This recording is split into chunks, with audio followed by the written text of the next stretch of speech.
Before we get to the show, I want to give a huge shout out and thank you to Kravit Inc. for sponsoring the show. Have you heard the majority of Kravit Inc. products are in stock and ready to ship within days? Yes. Order your favorite patterns from Kravit's exclusive in-stock collections. You can keep your interior design projects on track with Kravit Inc. Go to Kravit.com today to set up an account. And I want you to jot down this code, AWDB10. You can use this code for 10% off any one order of Kravit fabric, wallpaper, or trim when you order online. AWDB10. Go to Kravit.com today and get started.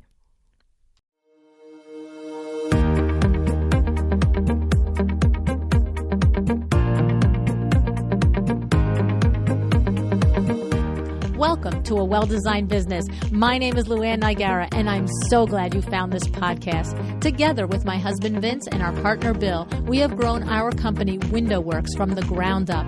So I know and I understand the challenges you face in running your interior design business. I also know that your talent alone isn't enough to ensure your success. So on this podcast, we talk about strategies and practical steps to help you grow your business. But make no mistake about it, we have our share of fun here too, mixed in with those aha moments that I love so much. This isn't fluff. Nobody has time for that. Whether you are a new interior designer or a seasoned designer, I am here to help you create and to manage the kind of interior design firm that you dream of. It's straight talk and it's action. Are you ready? Let's get started.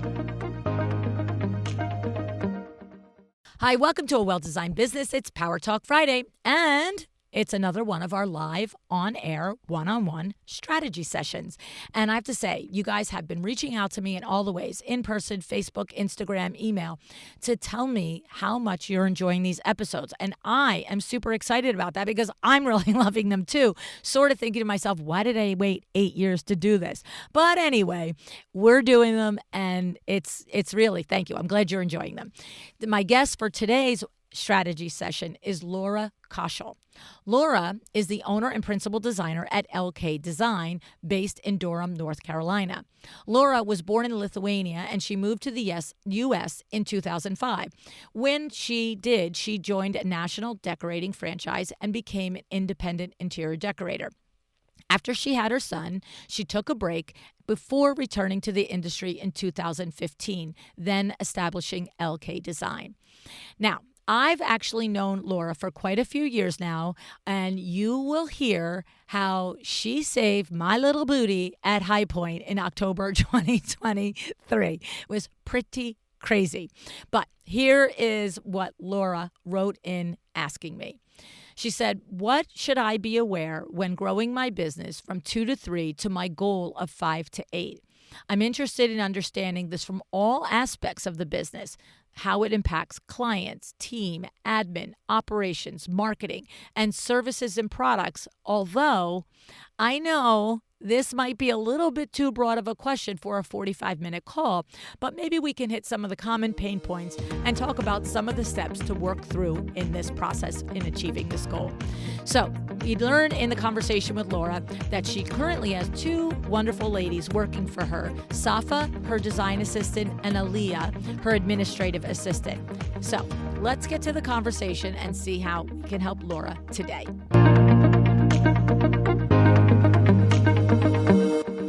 Hey, Laura, thanks so much for joining me on A Well-Designed Business for this on-air strategy session. Good morning, LuAnn. I feel so privileged to see you this morning and be here with you today. Well, it's so fun because, when we sent out the email a couple of months ago saying that we were going to do the strategy sessions and that people was like a first come, first serve basis, blah, blah, blah.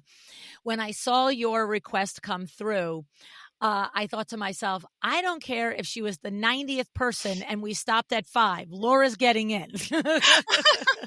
Because, you saved my fanny in High Point last year. You remember that, right? It was a fun encounter for sure when we were flagging down the shuttle. Yes.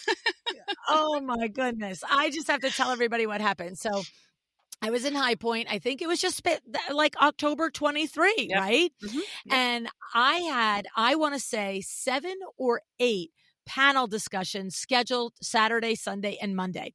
Mm-hmm. And, we're doing good. But we are banked. We are like, back to back. And it was like 10:30 to 11:30, talk to people till 12. And then we had like a 12:30 and we were back to back. And at one point, I am 1000% sure my next panel discussion is at Universal. And I'm coming from all the way in the back, like, behind Cogden Yards. I don't know where the heck I was, right? And we're like, get there and we're good. And we get there at 20 of, and I'm like, yeah, right. And I walk into Universal and I see you and we start talking and chatting. Yep. And then I see Sandra Funk, and I hardly ever run into her at market. And we're standing there talking, and you're now talking with us. And all of a sudden, it's like 5 minutes to 2. And she says to me, so what are you doing here? And I'm like, oh, I'm speaking here at 2:00. She's like, no, you're not. I'm like, what? And at the exact same moment, do you remember my daughter, Christy, walks up to me? She's like, Mom, you're not at Universal at 2. You're not the right place. Yeah. Yeah, it's the wrong place. Oh my God. And I just couldn't imagine it. I just couldn't imagine it. And the thing is, if you said to me, no, you're at Kravet, no, you're here, but I was like, where's EQ3? Where's EQ? Who knows, like, right? I know, I know the company and I've spoken there before, but my brain just froze. I was like, where in the entire city is it? And I look at you and you're like, I know where it is. I'm like, it's all good. Help me get there? We got it. We flagged one car. We flagged the other car. We took a shuttle. It's all good. It's peace. It's all good. I mean, you really took over. I want you in an emergency. You really did, because I just walked out there, and normally I'm the calm one in emergency, but you know what happened? I literally had no idea where it was. Like, I was like, I don't even know what bus I want to get on. And I've never ridden in the buses, so I didn't even have an idea of that. And you're like walking onto each bus. Is this bus going here? Is this? You're like, LuAnn, get on this bus. And I'm like, and you ride over with me. This is the place to get off. And as soon as we pulled up, I was like, of course that's EQ3. Like, I know this building. I was mortified. It was that fun. I walked in there 10 minutes late. I got a 5-minute chat time with you on the bus in return, so I'm happy about That's that. Right. That was fun. Oh my goodness! So I just appreciate you so much. And of course, we met back in the beginning of the podcast, interacting on social, and then you came to LuAnn Live in 2019, and we did the virtual one. So one. you're definitely getting your fun. Yes, you were 2021 LuAnn Live. Yes, we did that. So, exactly. And I know you had a trip with your son for this LuAnn Live that you couldn't come to Orlando. I remember. Correct. We were in New York. Yes, in your stomping grounds. Yep. Exactly. Okay, so we're going to do a little on-air strategy here today. So what I'm going to do is I'm going to start by reading your question, and then I'm going to just pick it apart a little bit with you. So here's the thing. This is what Laura wrote to me, you guys. I need to understand what to be aware of when growing a business, a team from 2 to 3 people to 5 to 8, as regarding all the aspects of the business, the clients, the team, the administration, operations, marketing, services, and products. And she says, I know it sounds a little too broad for a 45-minute call, but maybe we can go over the most common growth pain points and talk about the tools and steps to work through during these times. And so, it's funny because the little bit that I know about you, and it's that bus ride mostly, and then the way you filled out your Q&A and the thoughtfulness to your question, I know that most people, a lot of people, I should say, would ask a broad question and not recognize that it's broad, and ask a broad question but not realize you listed all the different components that go into scaling a business. So what it tells me, Laura, is in addition to being a fabulous lady who knows her way around High Point, that you also know your way around the business a little bit. Maybe. So, right? Right. And I understand. Look, Hmm. knowing our way around a business doesn't mean we know everything about running a business. You guys hear me all the time. I have coaches, 40 plus years running a business, and I still seek out help on a regular basis. Because it's a lot of times it's what you don't know. And other times you know what you don't know and you need someone's Yeah. help getting you through it. And then the third thing is often when we run a business is we think we see something clearly and we need a different perspective to realize that we actually aren't looking at it Hear it in clearly. different So, words. Sometimes you have to hear it in different words, yes, like different angle. It's exactly. same subject, same topic, same concept, but somebody will say differently and you're like, aha, finally I get it. Finally. And you said that many Exactly, times before. exactly. Yeah. Yes, no, it's so true, right? Hmm. So, I guess where I want to start with this with you, Laura, is tell me what what goes through your mind when you consider all these aspects of growing your business and you are experiencing it. What is the actual front of mind challenges or obstacles that feel like they're right in front of your way? Myself. Okay. Okay. In what way? What way do you feel like yourself in regard to you feel like you're preventing the ability for you to scale the team? Do you feel like you're blocking it? The problem is yourself in a different aspect? I Help me think it understand that. mostly, okay, no, I think it mostly is being scattered at times, Okay. especially Okay. when things, start flowing and, at you, and you just don't know where to, like, what to grab and etc. So, um, and I think it's the time blocking. I was trying to figure out how to do the time blocking. Did not still figure it out. Sorry to say, I just Okay. cannot figure that out. Okay. It's hard. Committing It's to hard. it. Um, the other aspect of the growth but this is a learning curve, and I acknowledge that will just take time, because I've been responsible for design, just me, for so many years, and now I have Safa, who is my design assistant. So kind of learning how to communicate, how to express myself, and not to get frustrated and not get her frustrated, but be more efficient with that. um, I think that those are it's myself, probably. I don't know if I Okay. answered your Okay. question Yeah, broadly no, a again, little but bit. brush strokes. Yeah, yeah, nope, nope, we're getting in there. So, when you say learning how to communicate with Safa, is her name Hmm. Safa? Is that Yes. what you Hmm. said? Yep. Hmm. Okay, so you mean communicate your designs, preferences, and aesthetics to Safa? Is that what you And meant tasks, specifically? like tasks, like, And tasks as well. yes, yes. I've realized, that I made a lot of assumptions at the beginning when I was giving her task, but I understand now I have to be a little bit more broader, I guess, in my descriptions and Okay. etc. So, and again, I recognize it's a learning curve in that respect for me. Mhm. Okay. Hmm. So, let's start with Safa Yeah. because, um obviously to grow and scale a team, which is the whole point of your question to me and your goal, Yeah. the people are going to be the most critical part, right? People Correct. being ourselves and the people that we put on the team. Hmm. So, do you have a defined specific job description for what she does? We have a role description. Yes. Okay. How long ago did she start working for you, Laura? February 1st. Oh, just recently. Okay. Exactly. Hmm. Okay.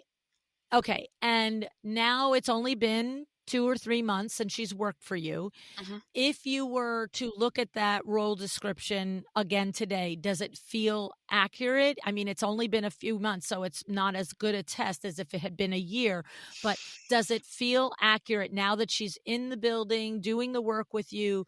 Hmm. Do you look at what you imagine that she should do and what you actually in real time are tasking with? Is it aligning? I think so.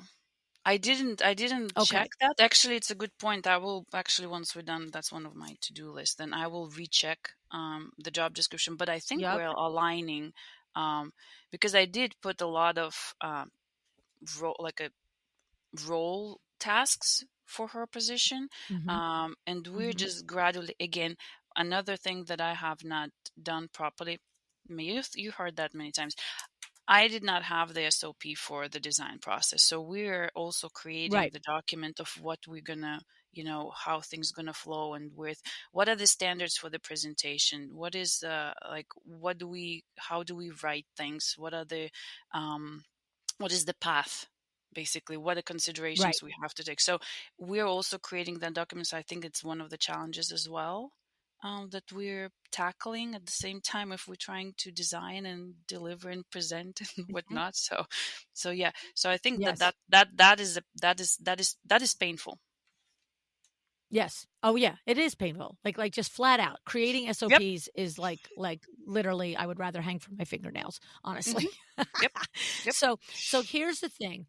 Hmm. Is part of her job description that the responsibility for creating the SOP is on her, or was that not discussed and she thinks it's a we task or a you task that she occasionally chimes in on? That's a good question. I'm not sure if I had it in my role description, but we start talking about it from the day I've hired her. And Okay, so it is a we task. I ask her to describe what we've just been through in the SOP, and then I will go back in there and I will review, and then we can kind of have a chapter that good. is more formulated. So it's a split, delegated, collaborative, depends on where it is. Okay. Do Mm-hmm. you have an established set time each week for her to do her part and you to do the review part with her or without her? Do you have Nope. that as an established in Nope. your calendar? No. Nope. Okay. So this is this so the thing is what I would love for you to do is I would love you're going to go back, you're going to review the role description that you set out when you hired her recently. Mhm. Mhm. You're going to double check because sometimes we create a role description and it's unusual in only 3 months to know if it's working or not working, if it's a good doc or not a good doc. But a lot of times we'll hire somebody and then 6 or 7 months later, we're like, oh, I actually, especially when it's our first hire, this is what I mean to say. Once you scale and you're hiring your fifth, your sixth, your seventh, you're She's going to my be like, this second. is what I'm hiring. She's my Okay. second hire. Mhm. She's your Yeah. second. Who's Mhm. the first? What are we doing with the first person? Her name is Alia, and she's my Okay. um admin assistant. Fabulous. We grew. She's been with me for 3 years now. She helps with all the marketing execution. She helps me with project design admin when I'm designing, and she puts and prices out and presentation. And then she's responsible now for procurement as well. So Okay. she's like a mini Okay. me without the design part. Okay.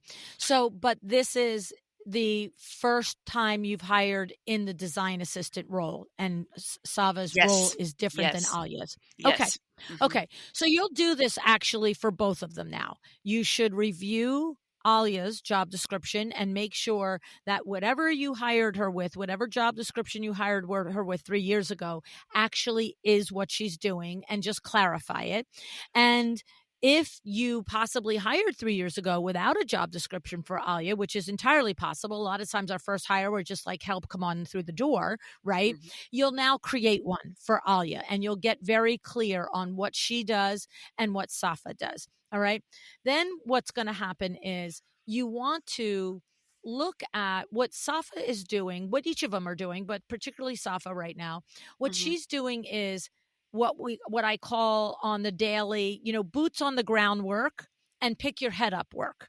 So boots on the ground work is the everyday. We have to do this. We have to move the design project along. We have to pick a sample. We have to call a vendor. We have to communicate with a client. But pick our head up work is the work that we do that makes the whole business better every single week, every single month, every single year, and it adds up and it creates that vision of the business that you have for the future where you have 5 to 8 employees, right? Hmm. And so but the pick your head up work, Laura, doesn't happen if it's not on the calendar. It just doesn't happen because all the other stuff is always deadline driven, and this work is not deadline driven unless we make it deadline driven. It's harder to make it deadline driven than actual client and vendor stuff. But if you get clear on your goals for your company and you make a commitment to yourself that you're important enough to commit to your own goals, it does become deadline driven.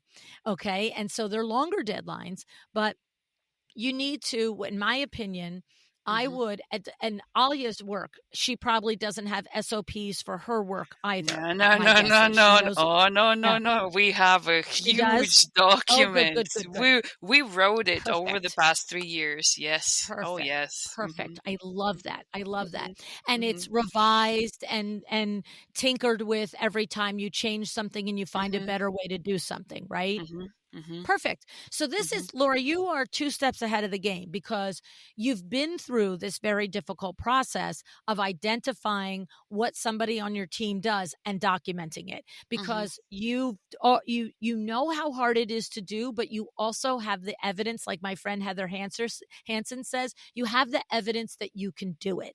And Mhm. so it's different than somebody who is just looking at the blank page and saying, Mhm. how do I do it?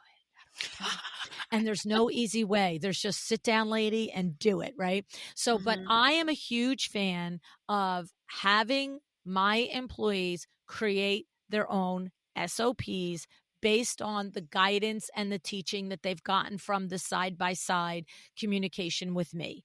Okay. Mhm. And Mhm. then, so what I would love for you to do is, I think, you know what? I don't think it's asking a lot that she puts aside 2 hours a week to work on SOPs, and you put together 2 hours a week to review. So you might do one review with her, and then she goes back and does a revision, and then you do 1 half hour 45 minute review without her, and you give Mhm. feedback. But Mhm. what'll happen is maybe together you have a setup meeting, and you organize maybe a 2 hour block of time setup meeting, and you identify for your business what are the SOPs that she's going to be responsible for documenting, and together you prioritize them. What will benefit us the fastest, quickest, easiest to get done? But I like to have the list of all of them because I've said this story on the podcast before. So if you heard it, fast forward right now. But like, doing SOP work, unless you are a detailed orientated integrator type personality, is not normally fun for most of us. Now, for Safa, it might be that she sits down and brings her joy. I have no idea. But when I had to redo the SOPs for WindowWorks, and I'm talking about taking documented binder that was 3.5 inches thick, that had all the SOPs, but it was from 1978. So, Yay. yeah. And so what happened was in 2020, we had put it on our to-do list that by the end of 2020, of course, this was before COVID started. We didn't know, not that it was really relevant, but Mhm. that was a year-end goal that on my plate, on LuAnn's plate, that she would revise that document.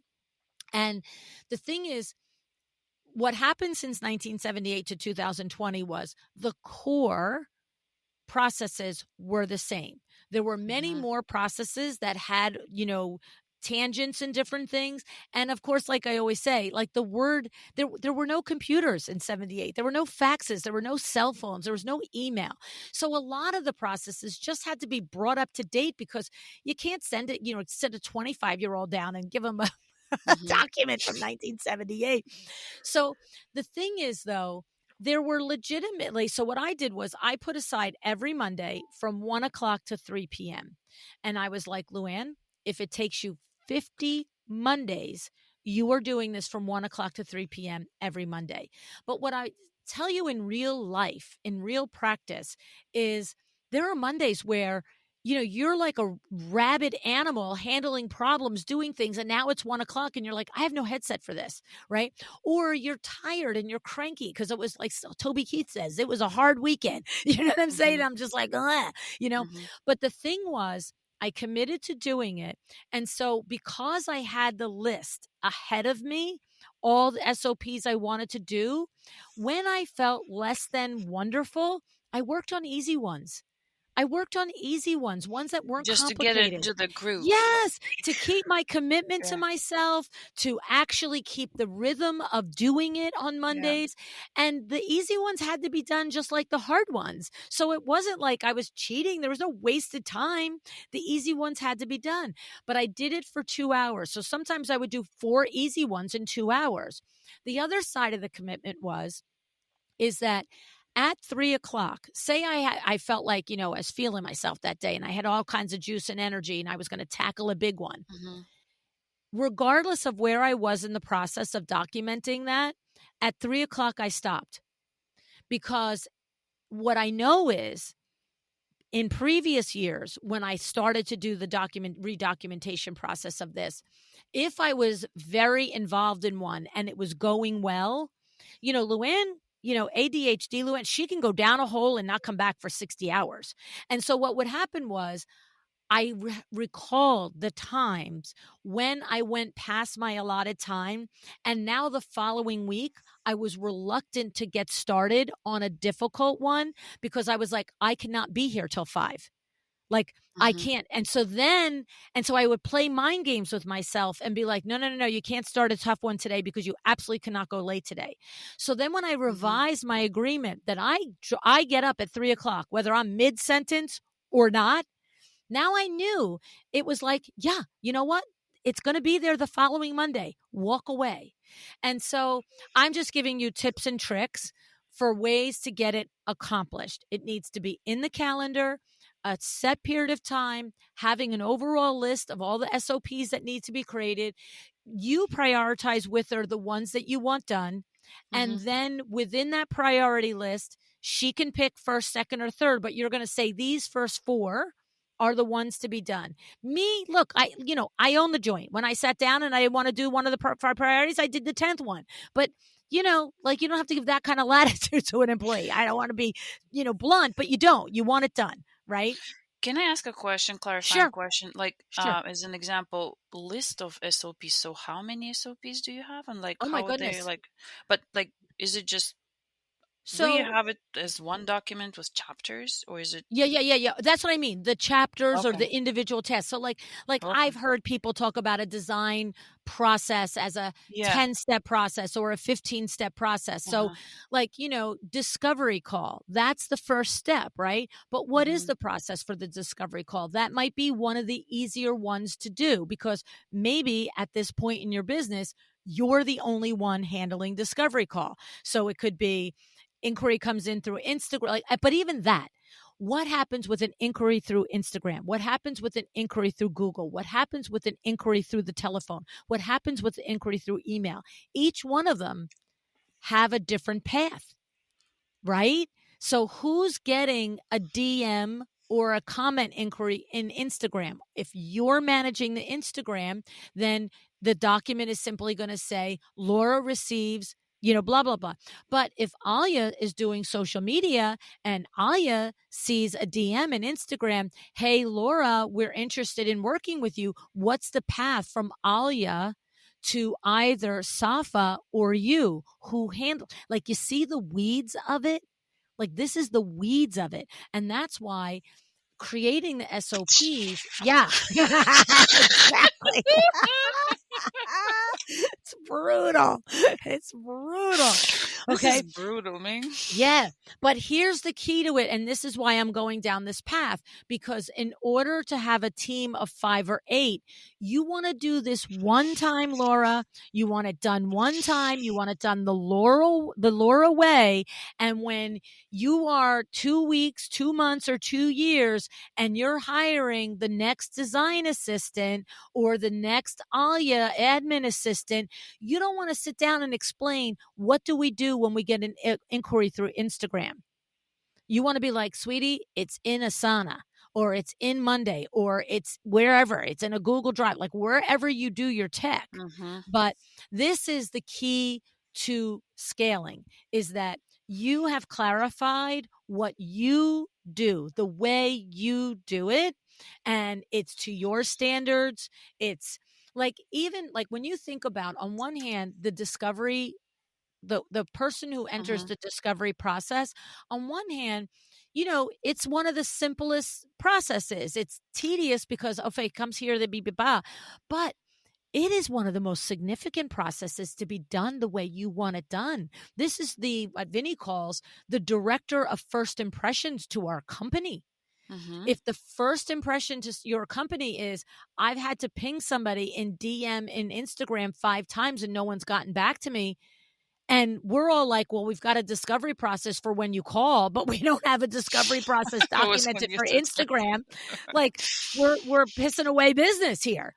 You know what I Mhm. mean? And obviously, to scale, we need more inquiries. We need more business. That's the other aspect of it. We've got to Mhm. get that pipeline robust. And so, making sure that we don't lose any opportunities is really critical, and that the opportunities, so we're not even going to get into the weeds of, is there a qualifying process for the opportunities? Like, Mhm. if your firm, whether you, Laura, listening, or someone else listening, if Mhm. your firm only does full service, a whole room, or Mhm. maybe you're at the point where you do a whole floor or a whole home, Mhm. and somebody at Instagram's like, oh my God, I love your work. Bah, bah, bah, bah. Can I, like, you do a paint consult for me? Like, there has to be a way to say no, but politely and respectfully. And what I love is that you have somebody that you refer that to, that Right, you've that's increased your another thing. designer Mhm. network and your designer besties, so that you can say, hey, you know what? You're at the beginning of your design business and you're at the point where you still welcome the paint consult that maybe you flip to a refresh, right? But I'm past that now. I don't choose to do that any longer. And so maybe it's a copy and paste to whoever does social. Thanks so much for appreciating our work. We, value that you take the time to message us. However, we don't do paint consults at this time, but our good friend and colleague, Sally Mhm. Smith, also in Durham, North Mhm. Carolina, is excellent at this. Bang. Mhm. It's a copy and paste. See you, bye. Right. Mhm. So you gotta, it's, look, you're going to do this, Laura, to the level that you need to do it to get those first team members highly productive. Are you going to get this developed all the way to, like, possibly this templated response in Instagram? Is it critical that you do that at this point? No. Mhm. But Mhm. your big touch points in your business, what Alia is doing, what Safa is doing, when you are not in earshot, this Mhm. is the key to scaling. They have to know what you want. They have to understand the goal. They have to see the path there, because now you are empowering people to speak, act, and behave on your behalf. But Mhm. you don't scale a business properly if they are confused by how you speak, what you want done, how a process is done. And two things happen. You all end up very frustrated. You end up walking into a room, overhearing a conversation, or looking at a piece of work they're doing, and you're like, oh my God, that is not how I want this done. And Mhm. they're frustrated because they're like, well, not for nothing, sweetie. You never told me how you wanted it done. And I've been working my butt off for the last 5 months and nobody said boo. Right. Mhm. So, but it's like really everybody understanding this is the way we're going to do these things. Because when they get ingrained in it, these first Mhm. two key players for you, now they can be part of that training and scaling process when the third and fourth employee comes on. You're not the one doing. You always should take part in training. You always want to be the leader who spends time with the employees, Mhm. who, it, you know, expresses the culture of your company in your words, but in your actions, in the way you behave. You know, it's just like children. You wouldn't put a children on the planet put them over in somebody else's house to raise and expect that they come back and No, they have your values, doesn't right? work You'd be that like, way. you're talking with your mouth Yeah. open. We're like, well, Mhm. why? That's how we all do it over here. And you're like, but you're my kid. We don't do that. Then the kid's like, yeah, but I never saw you. I didn't Mhm. understand how you did it. Right. Mhm. So it's documentations, it's actions, it's example, it's all the things. But when you're not around, they need to lean on what is the rule book? How do we do things? And this way, they feel safe. They feel like there's guidelines. They feel like I have an idea of where this vision goes. And so, what I would suggest is that do you have weekly meetings with each of these ladies about their area? And do you have a weekly team meeting with all of you? No. Okay. Two. Okay. Not yet. Believe me. Not yet. Not yet. Yep. Exactly. Believe me, you are not unusual. I did not do all these things from the beginning. Believe me, I did not. It's just learning by experience, right? We do have with Ale. We have Tuesdays because Ale comes on Tuesdays to the studio, and we sit down and we will talk about whatever current affairs are. We do marketing meetings once a month with her to Okay. analyze the numbers to see where we are. Good. But yeah, with the staff, I have to figure it out.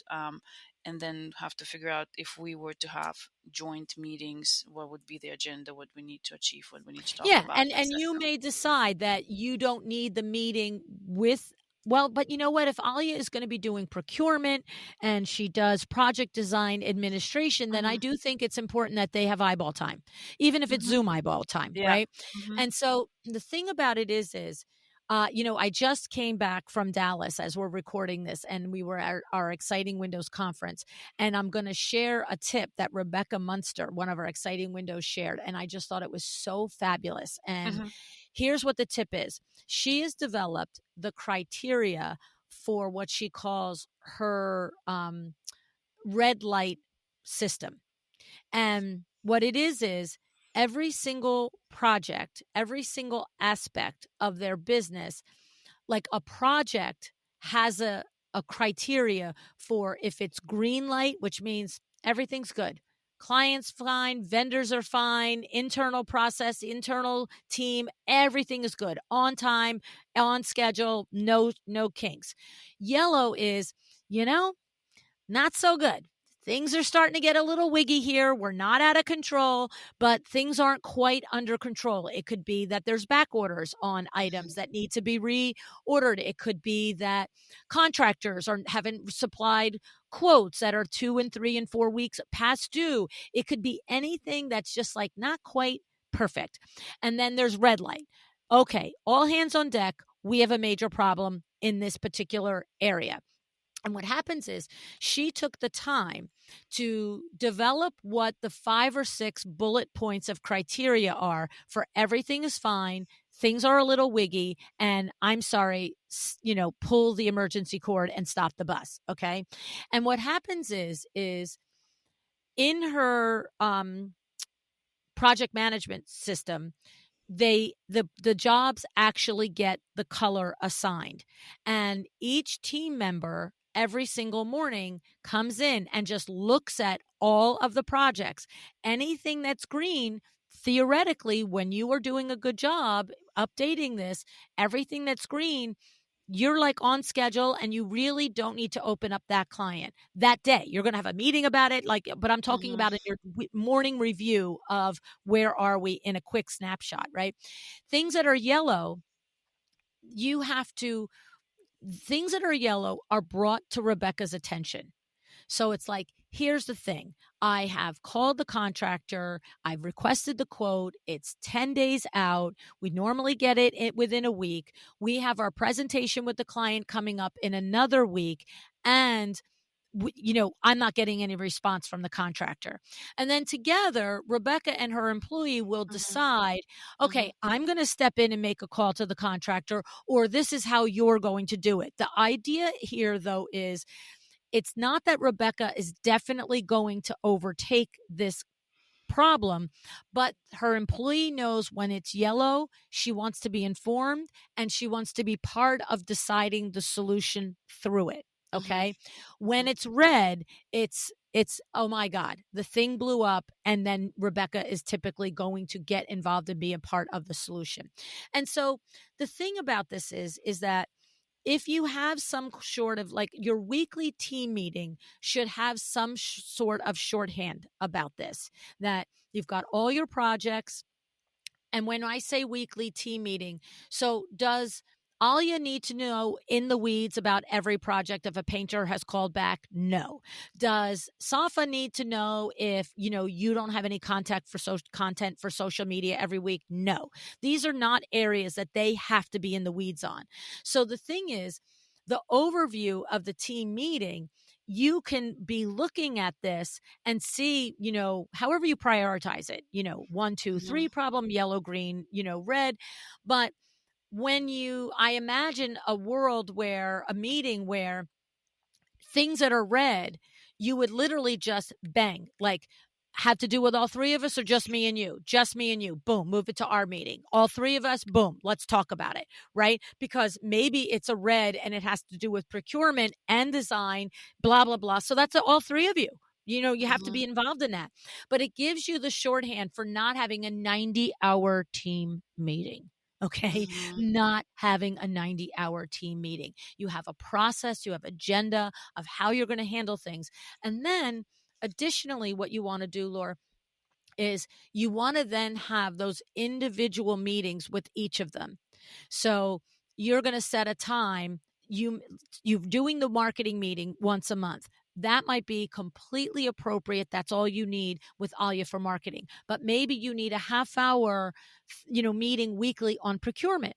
I don't know. I don't know the rhythm. Mhm. I don't know the volume. My Mhm. only point is that when you are scaling, say you wanted to say 3 people forever, this is going to madly increase your efficiency. But when you are scaling, you need this path to how do I get informed of what's going on every week with clarity? How do I know what to put my hands into? How do I know what to trust is happening without my input?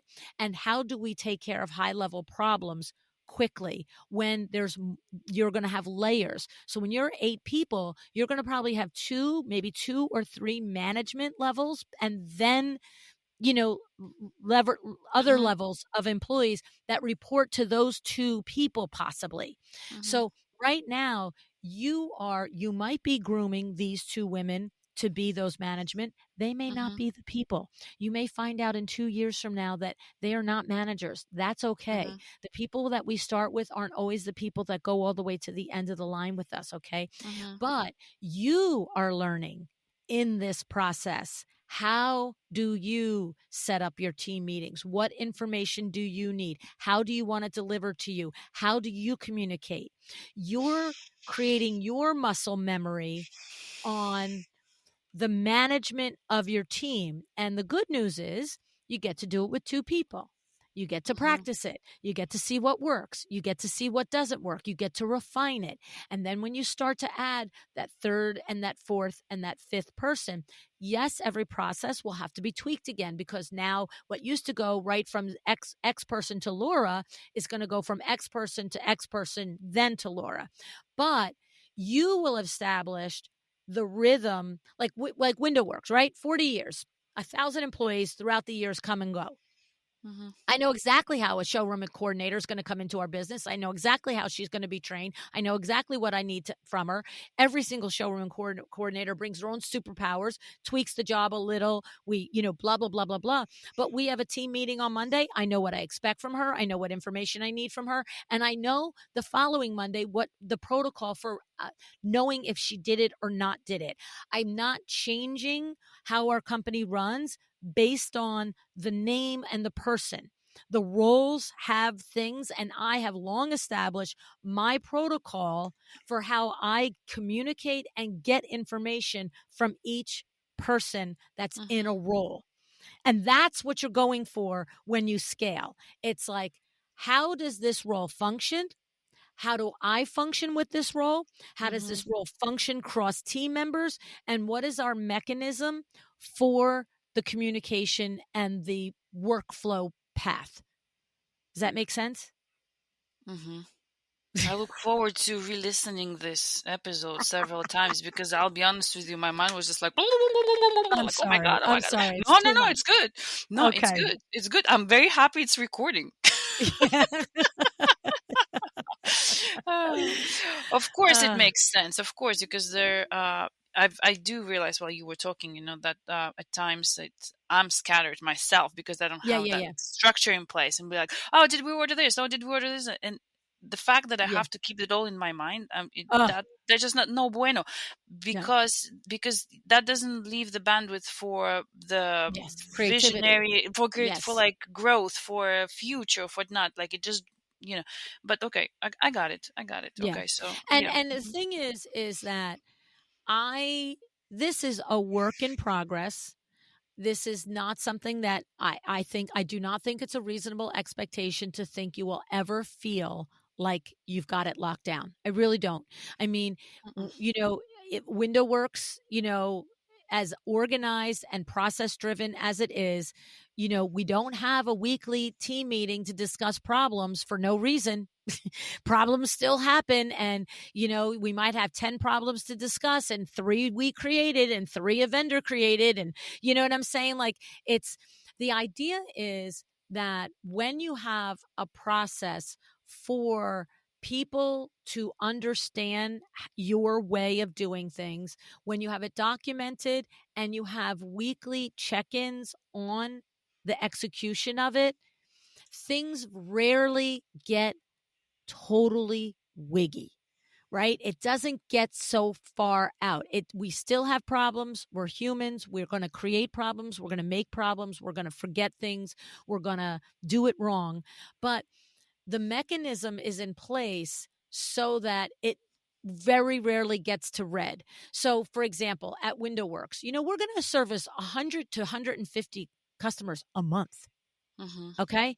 That's a lot of, It you is. know, yeah, and it's a lot of moving parts. It's like how many drapery rods, how many yards of fabric, how many roller shades. Like, it's beyond comprehension. Okay. And the thing is, what we have is, you talk about, was the thing ordered? The thing gets ordered.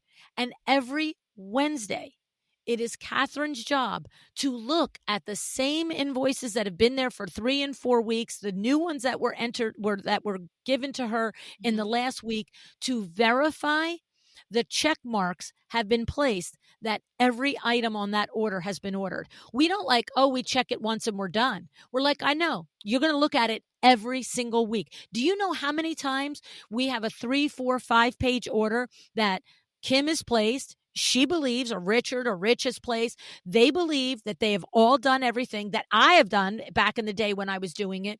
And here's our admin reviewing it. Mm-hmm. Okay, LuAnn placed the entire order. I see every single line, every single rod, every single ring has been ordered. There's all the confirmations, blah, blah, blah. And then, like, 3 weeks later, she's looking at the same thing, and you're like, wait a minute. I don't see where you ordered the trim here. Like, did you order the trim and bring it to me? And I'm like, oh my God. Oh my God. Thank God you caught that. So it's never one check, it's multiple checks. The Mm-hmm. idea is to create the system, and our system is on Wednesday. You put eyeballs on every single order, period. I don't care if you looked at it 4 times already. You're going to look at it again, because I know from my experience that we will often find a mistake, something that we forgot. You know what I mean? Like, it's crazy. You'll see, It is. they'll place the order for all the rods. It's all, the first week that the admin looks at it. Yeah, here's the order for all the rods. Second week, oh my gosh. You know what? You ordered all the rods in brushed gold, but this one room is in stainless steel. And you're like, you're right. Holy crap. Mm-hmm. Mm-hmm. So it's developing the cross checks. And what I always tell everybody in our company, even my company here, LuAnn Nigara Inc., is I want 2 or 3 sets of eyeballs to touch everything. And it's not about coworkers catching each other's No, mistakes. no, it's It's getting to about, the finish line without less that's pain as right. possible. It's about coworkers having each other's backs. Correct. It's like, you Mm-hmm. dropped that ball today, I picked it up. Tomorrow, I might drop a ball, you'll pick up. It's a team. We don't have a basketball team where one person dribbles, one person shoots, one person defends. We pass the ball around. However, to that point, that's what, because Ale has been taking over procurement slowly and steadily, and that's where I realized how complex our industry is. I didn't realize that until you hire someone and they try to explain all these things. Yes. But when we do catch the balls, right, there are some things that, it's, you got distracted, whatnot. But if we understand that there is something's broken in the system, that it's something is not written in SOP, something is not written in the vendor files, okay, we got to go back and we got to update it and try to remember next time to check X, Y, and Z and whatnot. So we use those dropped balls to analyze, okay, well, it's a, bad mood ball, okay, got distracted ball, something's wrong here, Yes. let's work on that. So Yes. we do that. Yep. What happens is, as you build your SOPs, and especially as you scale, you will find, I mean, Window Works, when it went from me, Vinny, and Billy to me, Vinny, and Billy, and two other people, then me, Vinny, Billy, two other people, and three other people, like, you were constantly, because the workflow is taking a different path. What went from me to Vinny to Billy now would go from me to, Sally to Susie to Vinny to Billy, right? And so the thing has to be revised. And what happens is typically my experience is, we don't often, we sometimes, sometimes we're superstars, but more often what happens is, we're following the original path and it keeps breaking. Like you said, the ball keeps getting dropped. And it's a common thing for me to say in both of my businesses. Well, I keep saying, like, I don't own Window Works anymore, but in Window Works and LuAnn Nigara Inc., it is my ladies and gentlemen that work for me at LuAnn Nigara Inc., they will hear this and they will know. It's a common thing for me to say, okay, we have to redo that. We have to add this, go in and find it. This, like a simple thing. I think of a simple thing. I remember the first time we were doing a live event and we did not think about food allergies, peanut allergies, gluten intolerances, different things like that. And we're selling tickets and people are and all of a sudden we're like, people are saying, well, I have a food allergy. What do I do? How am I going to eat? And we're all like, oh my God, how is that person going to eat? Like, what are we going to do? You know what I mean? And like simple things like Power Talk Friday. It's like, in the very beginning, when I first ran a Power Talk Friday, I'm telling you place, location, the experts that are coming, all the things. And like 2 days before, we get like 8 emails. What kind of clothes should we wear? And I'm like, oh, like, this is a legitimate question. It's not a mind-bending, earth-shattering question, but you're going to come to an event. You want to have an idea. And so now it's like, go back, revise it. The email, a week out should say, please come business casual. Please get a little, if you'd like to, get a little dressed up for dinner. Your call on both, but don't overthink it, but be comfortable. Like, it's like, these are silly examples, okay? But the truth of it is, are they silly? They're about client experience for what I do in my business, right? Yep. And so you will consistently find that you've, quote unquote, dropped the ball, made a mistake or whatever, and then you powwow and you're like, and you know what I always say, Laura, wind it back to how we could have avoided this. And so, wind it back. How about we put it on the website, the dress code? How about that? And then how about we repeat it in every email that you get once you sign up, so that, you miss it 3 of the times, but you saw it once. How about we have an actual form? Once you pay for an event with LuAnn, here comes your allergy form. And where does that form go? Because we can't just gather the information and then drop that ball. How about that? Like, who is actually in charge? Think about that process. Who's in charge of getting that form, connecting it to that person, connecting it to their badge, connecting it to the hotel's food? System.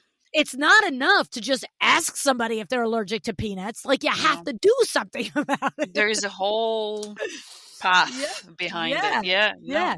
And you make the path one time, and then what happens is, as you train somebody on the path, they master it.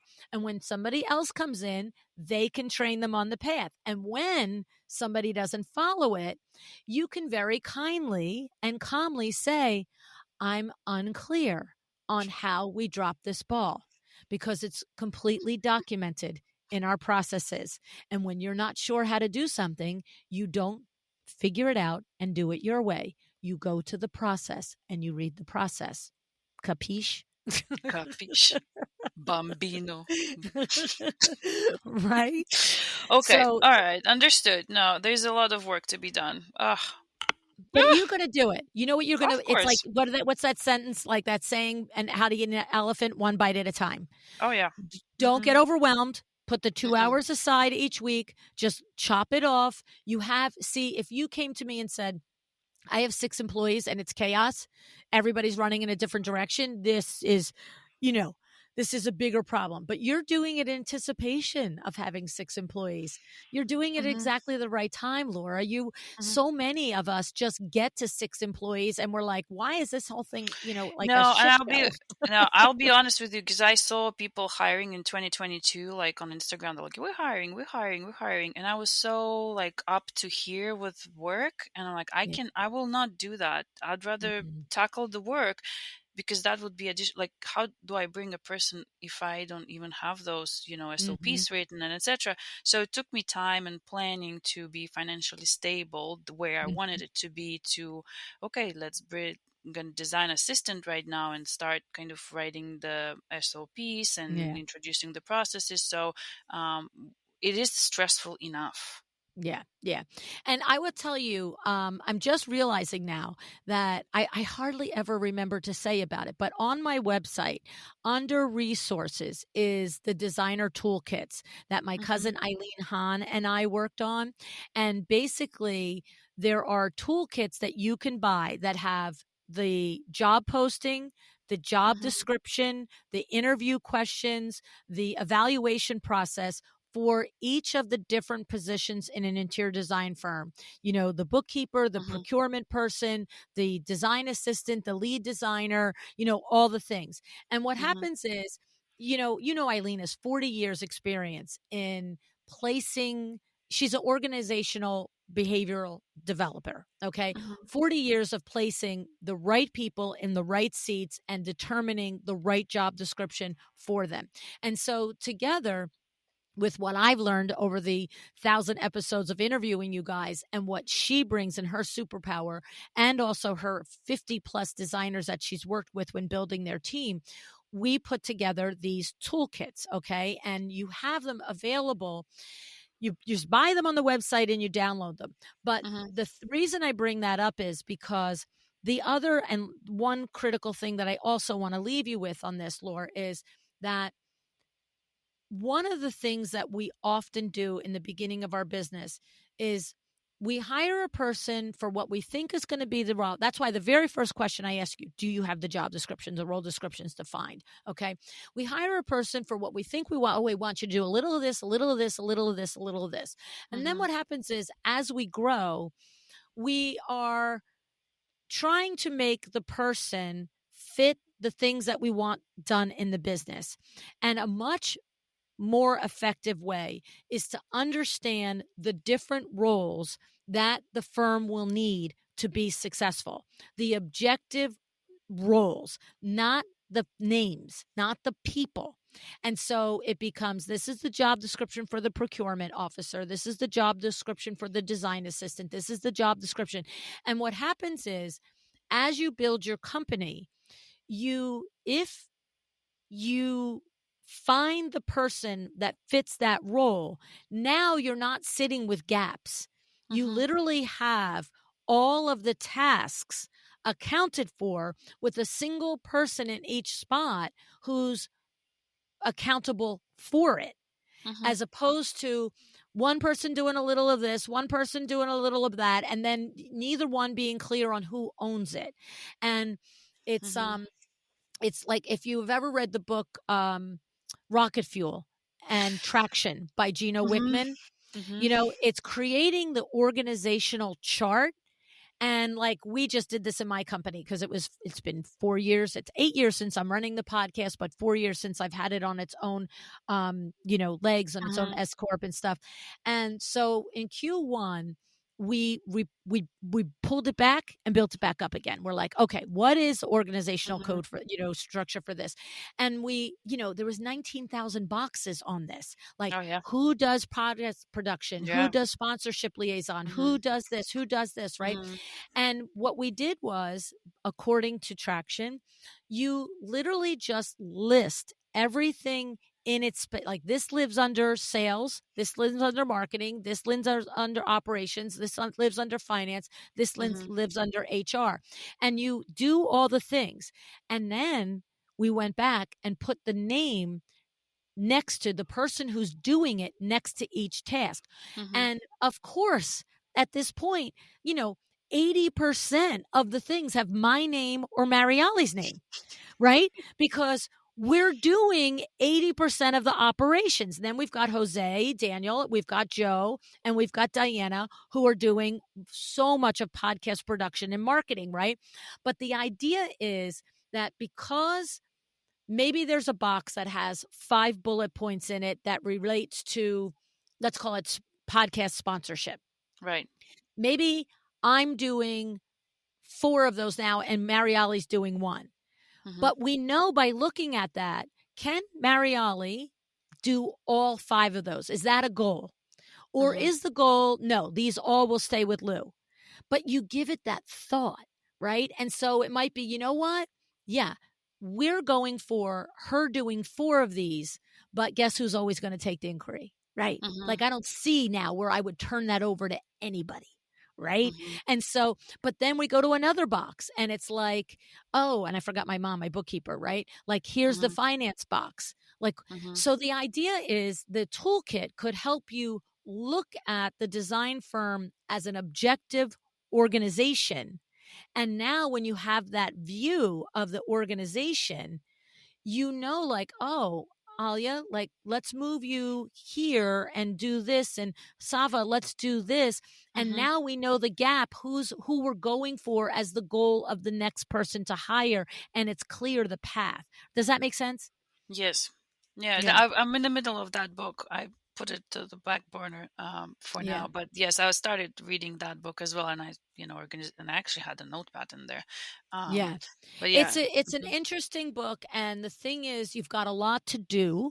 So I don't know that I would suggest that you try and implement EOS at the same time you're doing this, right? Mm-hmm. However, I would say, get the cheat sheet on the book and go fast forward to the part where you create, well, you've got things that you're monitoring and tracking, and then create your quarterly goals. They call it rocks, and 1 or 2 goals. And so that's a thing. Like, you're going to go back, you're going to look at the list of SOPs that you need, you're going to prioritize them. And we're going to, we're really just starting Q2. So you would say to each of your ladies, our goal for Q2 is that at the end of this, there's 18 SOPs. You're going to each have 3 built out by the end of Q2. This is your commitment, or, you're going to get agreement on the commitment. You're not going to, Mm-hmm. Yeah. dictate Mm-hmm. it. But Mm-hmm. the idea is, instead of just saying, we have 1,000 SOPs to do, let's get it done, commit to the prioritization of them, the deadline for them, and the weekly in the calendar for them. That's the only way it gets done.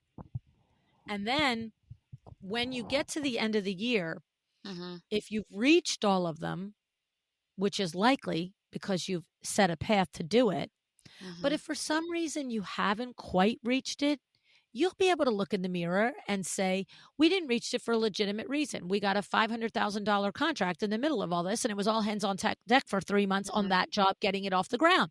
You're not going to be like, I'm a loser. I don't keep my commitments. I don't get anything done. I'm scattered. I'm the clog. I'm the bottleneck. Like, you'll have objective data to say, look at how much we did. And during that quarter, I reprioritized our company to focus on this big opportunity, and we put SOPs on the back burner. Like, Mm-hmm. you know what I'm saying? Like, I'm not suggesting that you do that. I think there's always a way to keep something moving on it.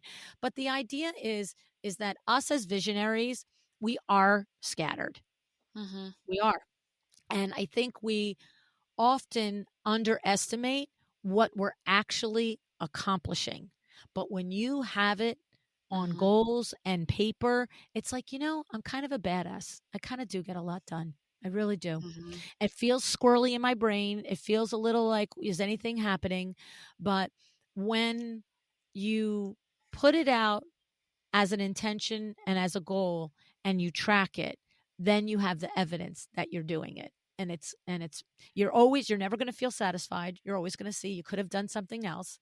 I think most of us are the visionaries and have that drive, but Mhm. being able to every single quarter go, yay you, yay me, I got something Mhm. done, we got something done, isn't this awesome, is so important because um, it's hard to be satisfied, I think, honestly. There's a lot of pressure. Yeah. Yeah. And And we it's time. always know we could do better. So Mhm. it's, like it's very important that we acknowledge and recognize what we are accomplishing. And the only way to do that is to intend to do it, document it, and check it off. Mhm. Yep. No, I, I Right? I agree with it. Yeah, we have to go through. I have to go through all these notes and um put the plan in place. And as you Yeah. said, SOP and block the time and get Yeah. us to a And different just level. to also just like, your original question was like it's a little broad, right? Like what do I do from the pipeline building? What do I do from the marketing standpoint? And it's the thing is what I'm going to tell you is that this is the place to start. There are 4 or 5 areas that you asked about. When this is feeling under control, you're not looking for Mhm. perfection. When it's feeling under control, when you feel like you have some steam, what happens is it actually frees your brain mentally for rainmaking, Right. for getting new clients. And so now the other parts that are needed for scaling will start to fall into place. You will then need to Right. address an informed plan of attack for each of them as well, for your finances, for your marketing, and all of that. But Mhm. none of it happens without this being in place. Like to your point, when you said during COVID, it's like if I took somebody else on now, I would actually probably not get my projects done effectively rather than work yourself a little harder to get it done. It's Mhm. when this is in place, this is the beginning. It's like the foundation of the house. It's you can Right. build anything after this foundation is in because you know that you've established for yourself the one time the way you want things done. Okay. Okay. Okay. Okay. Okay. All right. I So will have you to can, re-listen to this episode yes. several Yeah. times. And you probably should take a nice walk in the sunshine, breathe a Yeah. little bit, Yeah. digest it, have a cup of Yes. tea like Katie I will. McDonald says. I absolutely will. I absolutely will. This is fun. Yeah. Thank you. Okay. Mhm. Oh, Yep. you're welcome. You're Mhm. welcome. Don't hesitate, Laura, to check in with me as the months go by. If you have clarifying questions, don't hesitate. You know what I'm saying? So you guys all know I don't really read my emails, but stay at it. Like say Mariali, I need LuAnn to answer this. Right. No, thank you so much. No, I appreciate it. No, it felt like a full submersion into all these hours of listening to your voice. Now it was like, Mm, okay, I'm part of it. So this that's was it. amazing. That's Yeah, it. I'm very grateful for you to giving this opportunity to actually Oh, you're have this welcome. conversation and get a little bit of your energy from New Jersey to North Carolina. So That's that's it. amazing. Yeah, no, it's my pleasure. I love doing this. I enjoy doing it. And it's fun to see. That's why I say, check in with me 3-6 months down the road. It's fun to see when you've taken some action on the things and you start to feel like, hey, this is working. This is good. I can see High the path. point in 6 months, That's right. That's exactly right. That's a great time for us to check in. I love that idea, Laura. I love right? that idea. Okay, we'll do. Hopefully, Mhm. it won't be trying to help me find where I'm supposed to be. But if anything, You'll be able to do that. exactly, exactly. Oh, Okay. thank you so much for being willing to Thank do this you. with me. Thank you so much. Appreciate it.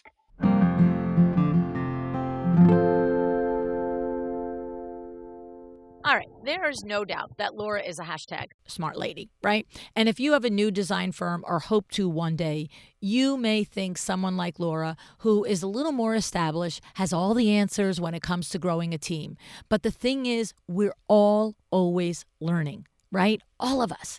So as I mentioned in this episode, often when we run a business, we think we see things clearly. And it's often only when we get that different perspective that we realize maybe it was a little fuzzy. All right. So in our conversation, I think most of it came down to getting to that clarity.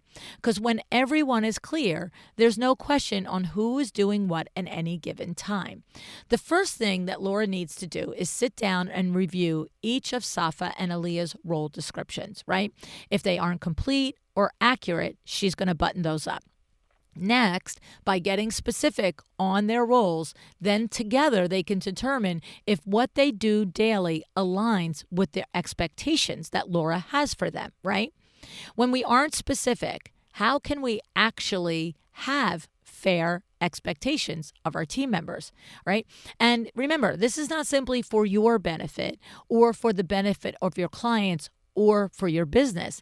This is the number one way to empower your team members to be their best, to do their best, to have pride and confidence and satisfaction in their work. Because when they know their goal, the path to the goal every day, they can execute and they can achieve and they can, exceed expectations, right?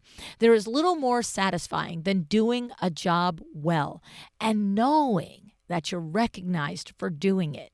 Okay, this is your job as the leader of your company to know what you expect, explain what you expect, then acknowledge and reward when somebody does it or exceeds it, right? It's a perfect little, kumbaya circle, right? All right, then from there come the SOPs. And I know these can be a pain. I absolutely know it. Okay, you heard me. I dread them half the time. But you can have your employee write their own SOPs. That's how I do it, okay? They can create their own SOPs based on your guidance, your experience, and the things that you have learned. And together you tweak it and it gets better and better and better, right? Either way, it's important to set some kind of weekly time away, even if it's just 2 hours. Because the thing is, the days are going to pass. It's already halfway through 2024 if you're listening in real time. I mean, doesn't it feel like the year started like 2 weeks ago? It's insane. And so what could you get done in the remaining 6 months of 2024 or whatever year you're listening to this in the future, right? The weeks and the hours and the days are going to pass. But when you schedule that time, even if it's 2 hours a day, you will tick off your SOPs one by one. And you heard me on the days I didn't feel like doing it. I did the easy ones, right? I just all right, here it is. I'm just going to get something done because I committed to doing it. All right. The thing is that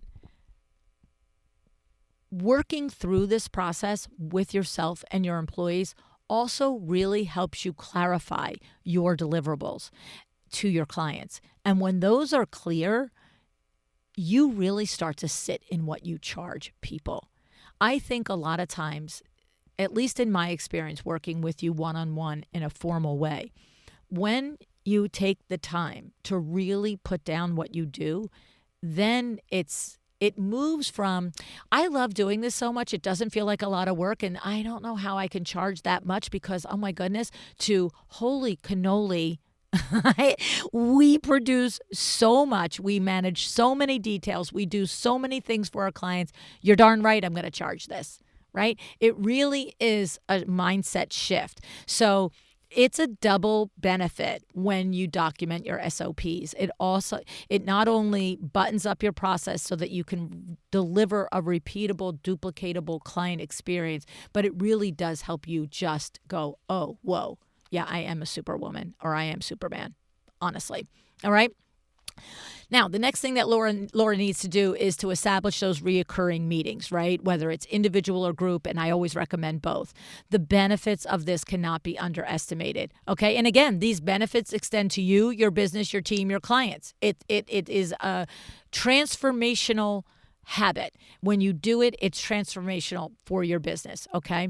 Now, so much of the synergy of your team begins at the hiring stage, right? We need to start with the role that we want to fill, and then we look for the best person to execute it. To do this, your job posting, your job description, your interview questions, your evaluation process are critical. And if you don't have these locked down, I get it. It's not easy to do, but guess what? We've got them for you. I encourage you to go check out our hiring toolkit bundle. It's on my website. Go to LuAnnNigara.com/store. Okay. You will find for each role in your business, from senior designer to office administrator, expediter, purchaser, all the roles in your business.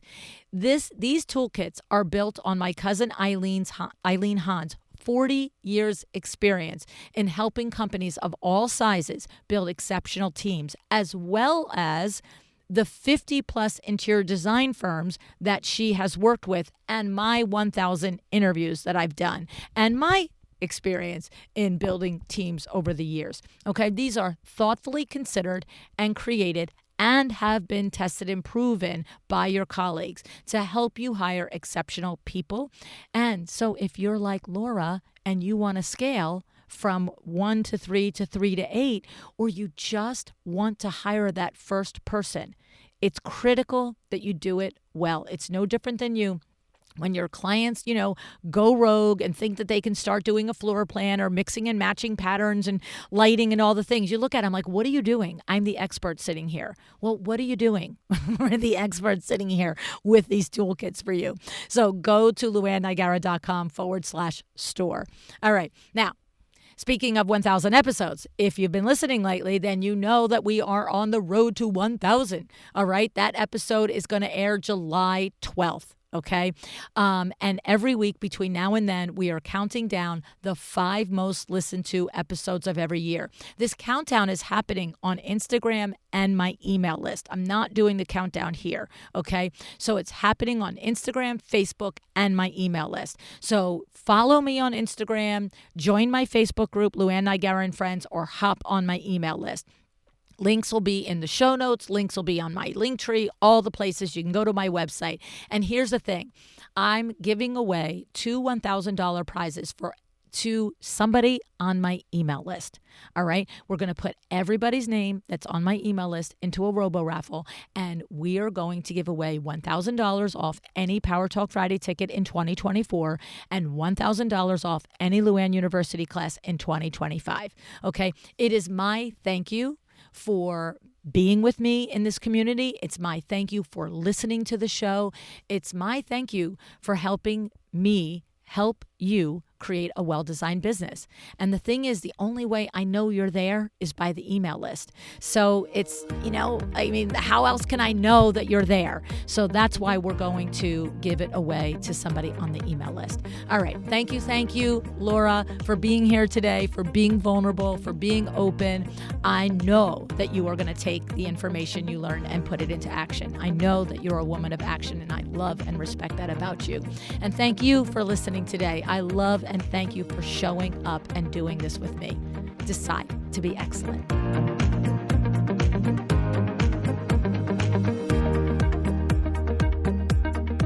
Thank you for joining me today. This podcast is a production of LuAnn Nigara, Inc. If you want to know more about me, my books, or LuAnn University, go to LuAnnNigara.com. And if you are interested in having WindowWorks help you with your next window treatment or awning project in the New York, New Jersey metro area, go to WindowWorksNJ.com to learn more. Have an excellent day.